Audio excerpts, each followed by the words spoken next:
Assalamualaikum warahmatullahi wabarakatuh.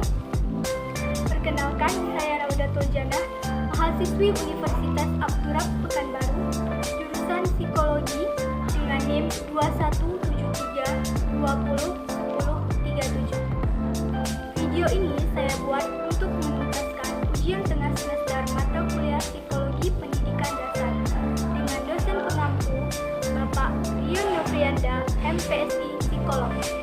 Pada video ini saya akan menjelaskan materi tentang teori belajar humanistik.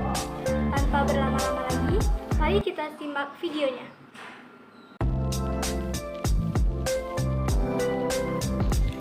Baiklah, pada video kali ini saya akan membahas tentang teori belajar humanistik. Ada 4 poin yang akan saya jelaskan pada video kali ini. Yang pertama, definisi, kedua, tokoh-tokoh teori humanistik, yang ketiga, implikasi teori humanistik, dan yang terakhir adalah aplikasi teori humanistik dalam pembelajaran siswa. Oke, mari kita bahas topik yang pertama, yaitu definisi dari teori humanistik. Teori humanistik adalah suatu teori dalam pembelajaran yang tentang bagaimana memanusiakan manusia, serta didik mampu mengembangkan potensi dirinya sendiri. Lanjut, topik yang kedua yaitu tokoh-tokoh teori humanistik. Ada 3 tokoh yang akan saya bahas. Yang pertama ada Arthur Combs. Combs menekankan konsep kebermaknaan atau meaning dalam belajar. Belajar terjadi bila memiliki arti bagi setiap individu. Guru tidak bisa memaksa materi yang tidak disukai oleh mereka. Contohnya, anak tidak bisa matematika bukan karena dia bodoh, tapi karena mereka enggan dan terpaksa. Dan mereka sebenarnya juga tidak ada alasan penting untuk mempelajarinya. Munculnya perlawanan adalah bentuk ketidakmauan seseorang dalam mempelajari hal yang tidak ia sukai. Tokoh yang kedua yaitu ada Abraham Maslow. Maslow membahas mengenai pandangan menaruh minat pada pemikiran pembelajaran yang paling relevan. Maslow mengemukakan bahwa setiap individu berperilaku dalam upaya untuk memenuhi kebutuhan yang bersifat hierarki atau urutan tingkatan. Bila seseorang dapat memenuhi kebutuhan pertama, barulah ia dapat memenuhi tingkatan kebutuhan yang ada di atasnya, dan seterusnya. Teori Maslow ini berfokus pada individu secara keseluruhan, bukan hanya satu aspek individu. Teori hierarki kebutuhan Maslow ada 5 tingkatan. Tingkatan yang paling mendasar ialah kebutuhan fisiologis, yang kedua yaitu kebutuhan akan rasa aman, yang ketiga ialah kebutuhan akan memiliki dan kasih sayang, dan yang keempat adalah kebutuhan akan penghargaan, dan yang paling atas atau paling tertinggi adalah kebutuhan akan aktualisasi diri. Dan tokoh yang ketiga yaitu Carl Rogers. Menurut Rogers, penyebab dari kecemasan psikologis yaitu inkongruensi atau saat diri ideal secara tidak cukup bertumpukan dengan konsep dirinya, atau pada saat diri ideal seorang individu tidak cukup untuk berpijak terhadap konsep dirinya. Dan inkongruensi ini dapat dipresentasikan melalui tujuan-tujuan yang seseorang pilih untuk diraihnya. Sebagai contoh, meraih tujuan untuk berhasil dalam bidang biologi, akan tetapi sang anak tidak menyukai biologi ataupun membutuhkan keberhasilan dalam bidang biologi untuk mencapai tujuannya, menjadi seorang arsitek.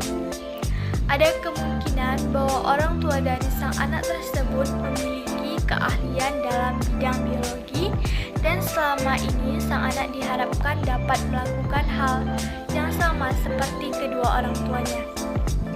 Menurut Roger, ada 2 tipe belajar, yaitu kognitif atau kebermaknaan dan eksperimental atau pengalaman.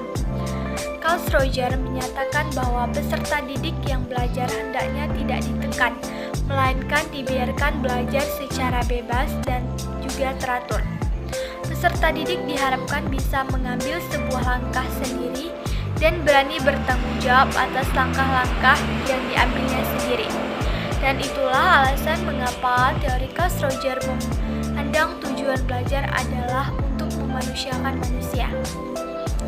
Topik yang ketiga yaitu implikasi dalam teori belajar humanistik. Yang pertama, fasilitator sebaiknya memberikan perhatian kepada penciptaan suasana awal, suasana kelompok, atau pengalaman kelas.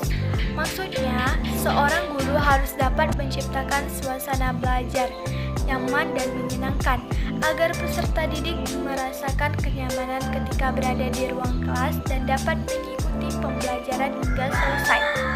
Yang kedua yaitu fasilitator membantu memperoleh tujuan-tujuan perorangan dan kelompok dalam kelas secara umum.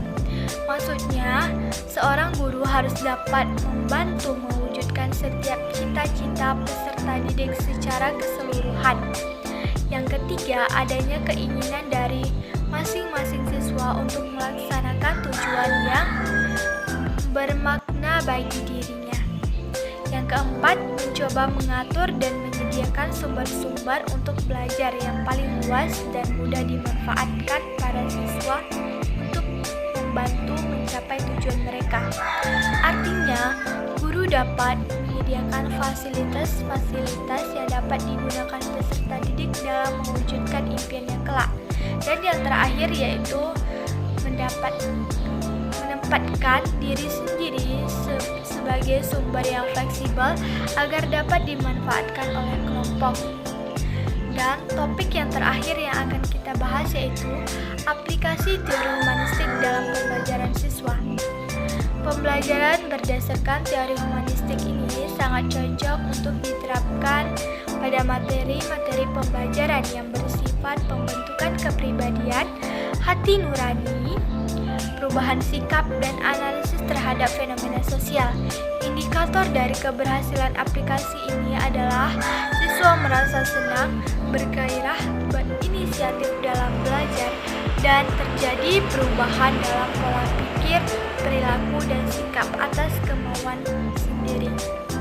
Siswa diharapkan menjadi manusia yang bebas, berani, tidak terikat oleh pendapat orang lain, dan mengatur pribadinya sendiri secara bertanggung jawab tanpa mengurangi hak-hak orang lain atau melanggar aturan, norma, disiplin, atau etika yang berlaku.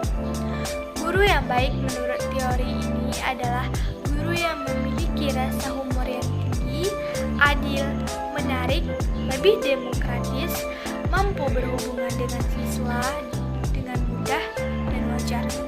Guru yang tidak efektif yaitu guru yang memiliki rasa humor yang rendah, tidak sabar, suka melukai perasaan siswa dengan komentar yang menyakitkan, bertindak otoriter, dan kurang peka terhadap perubahan yang ada. Kesimpulan dari teori yang saya jelaskan tadi yaitu teori belajar humanistik adalah suatu teori dalam pembelajaran yang mengedepankan bagaimana memanusiakan manusia. Baiklah teman-teman, cukup sekian video presentasi dari saya. Semoga materi yang saya jelaskan tadi bisa bermanfaat bagi teman-teman semua. Lebih dan kurang saya mohon maaf. Saya tutup. Assalamualaikum warahmatullahi wabarakatuh.